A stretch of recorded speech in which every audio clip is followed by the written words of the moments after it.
সারা দেশে সংখ্যালঘু সহ বাংলাদেশে যারা বসবাস করছে তাদের জানমাল এবং তাদের ধর্মীয় উপাসনালয়, তাদের মন্দির সহ সেটা আমাদের লোকজন পাহারা দিচ্ছে। সেভাবে আমাদের পরিষ্কার, এটা ইসলাম ধর্ম কখনোই কোনো জাতির জানমাল ক্ষতির কখনোই তারা এটা প্রশ্রয় দেয় নাই। এটা আল্লাহ রাসূল সাল্লাল্লাহু আলাইহি ওয়াসাল্লাম থেকে ইতিহাস, এখন পর্যন্ত এটা আমরা কখনো দেই নাই। এবং আপনারা দেখবেন বাংলাদেশ স্বাধীনতার সময়ও এবং বিভিন্ন সময় যখন নাকি রায়ট সহ যে বিভিন্ন ঘটনা বাংলাদেশে ঘটেছিল, তখনও কিন্তু হিন্দুরা আমাদের চরমনাইতে তখন কিন্তু আমাদের বাপ দাদা সহ তাদের ওখানে তারা আশ্রয় নিয়েছিল এবং ওখানে তারা খাওয়া দাওয়া সহ ওখানে তারা কিন্তু বসবাস করেছিল। এটা কিন্তু পরিষ্কার। এর মাধ্যমে আপনারা জানতে পারবেন যে ইসলামী আন্দোলন বাংলাদেশ কখনোই আমাদের মাধ্যমে এবং আমরা কখনোই এদের কোনো জানমালের ক্ষতি হোক এ ব্যাপারে কাউকে কোনো দিন ছাড় দেই নাই এবং ছাড় দেব না। এবং এটা সম্পূর্ণ একটা ঘৃণিত এবং সম্পূর্ণ একটা ধর্মীয় চেতনার বাইরের কাজ যারা করে। এরা কিন্তু কোনো ধর্মের বা এরা কোনো বর্ণের, এরা আসলে মূলত সন্ত্রাস। আমরা নিয়ম অনুযায়ী দেশের অরাজকতা কোনো দিক থেকে না হয়, মানুষের কষ্ট না হয়, এই জন্য আমাদের দায়িত্ববোধ থেকে আমরা আমাদের ছাত্র, আমাদের ইসলামী আন্দোলন সহ সমস্ত সহযোগী সংগঠন এবং সর্ব শ্রেণীর বিশেষ করে অনেক ছাত্ররা অন্যান্য সংগঠনের আছে, তারাও কিন্তু এখন রাস্তাসহ বিভিন্ন জায়গায় মানুষের শান্তি বজায় রাখার লক্ষ্যে তারা কাজ করছে। এখন আশা করি অল্প সময়ের ব্যবধানে এই অবস্থাটা কেটে উঠবে।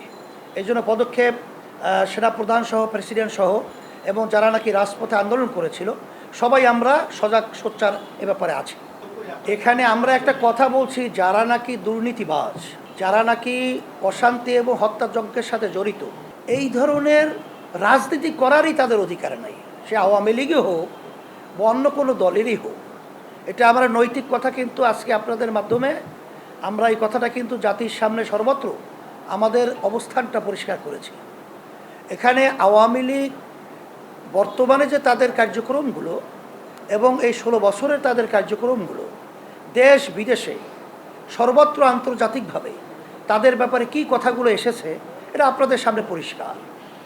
যদি দুর্নীতিবাজ হয় এবং তারা যদি দেশের অকল্যাণের কাজ তারা করে থাকে, অনিয়ম করে থাকে, হত্যাযজ্ঞ সহ মানুষের অশান্তি তৈরি করে থাকে, সেটা আলোচনার ভিত্তিতে সেটা দেখা যাবে যে আসলে আওয়ামী লীগ বলেন বা বিএনপি বলেন বা অন্য আদার্স কোনো দল বলেন, তারা আসলে নির্বাচনে আসার আসলে উপযুক্ত কিনা। আমরা কিন্তু এখানে সাধারণভাবে কারা নির্বাচনে আসবে, কারা নির্বাচন করার যৌক্তিক দাবি রাখে এবং কাদের মাধ্যমে দেশ পরিচালনা হওয়া উচিত সেটা কিন্তু আমরা কথা বলেছি। আর ডাক্তার ইউনূস এখানে পরামর্শ ভিত্তিক, তার নাম যারা ছাত্র এই আন্দোলনে ছিল এবং এখন বর্তমানে যারা দায়িত্ব রয়েছে, পরামর্শ ভিত্তিক তারা ডাক্তার ইউনূস সাহেবকে যদি প্রধান অন্তর্বর্তীকালীন সরকারের প্রধান হিসাবে তারা মানে দায়িত্ব দিয়ে থাকে, তার মাধ্যমে কি হয় বা না হয় সে তো রাজনৈতিক ব্যানারে কখনোই সে কাজ করে নাই। যেহেতু সে কাজ করে নাই বিধায় আসলে আমরা এখনই তার ব্যাপারে কোনো মন্তব্য পরিষ্কার করার মতো এখন পর্যন্ত আমরা পারছি না।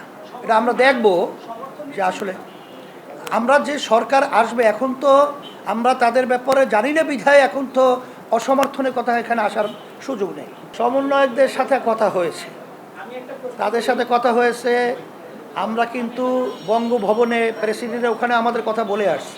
আসলে নির্বাচনের ব্যাপারে আগে থেকেই আমরা প্রস্তুতি গ্রহণ করে আসলে ছিলাম, এখনও আছি। 6 মাসের মধ্যেই আমরা আলহামদুলিল্লাহ আশা করি সুন্দরভাবে আমরা নির্বাচনে অংশগ্রহণ করতে পারবো। আমরা ইসলামী সমমনা দলগুলোর ব্যাপারে আগেই আমরা বলেছিলাম যে আমরা চেষ্টা করব একত্রিত হয়ে ইসলামের পক্ষে বাক্স দেওয়া নির্বাচনে। আর অবস্থার পরিপ্রেক্ষিতে এটা আমরা তখনই সিদ্ধান্ত এবং তখনই পরিষ্কার বলতে পারবো যে আসলে আমরা কোন পদ্ধতিতে নির্বাচনে অংশগ্রহণ করলে ইসলাম, দেশ, মানবতার কল্যাণ হয় সেটা আমরা তখন লক্ষ্য করবো ইনশাআল্লাহ। যদি আমাদের ইসলাম এবং দেশ মানবতার লক্ষ্যে করে ক্ষতি হয় এরকম কোনো যদি অবস্থা অন্তর্বর্তীকালীন সরকারের ভিতরে আমরা লক্ষ্য করি, তখন আমরা কথা বলবো। এলো খবরের কাগজ, নিখাদ, নির্ভীক, নিরপেক্ষ।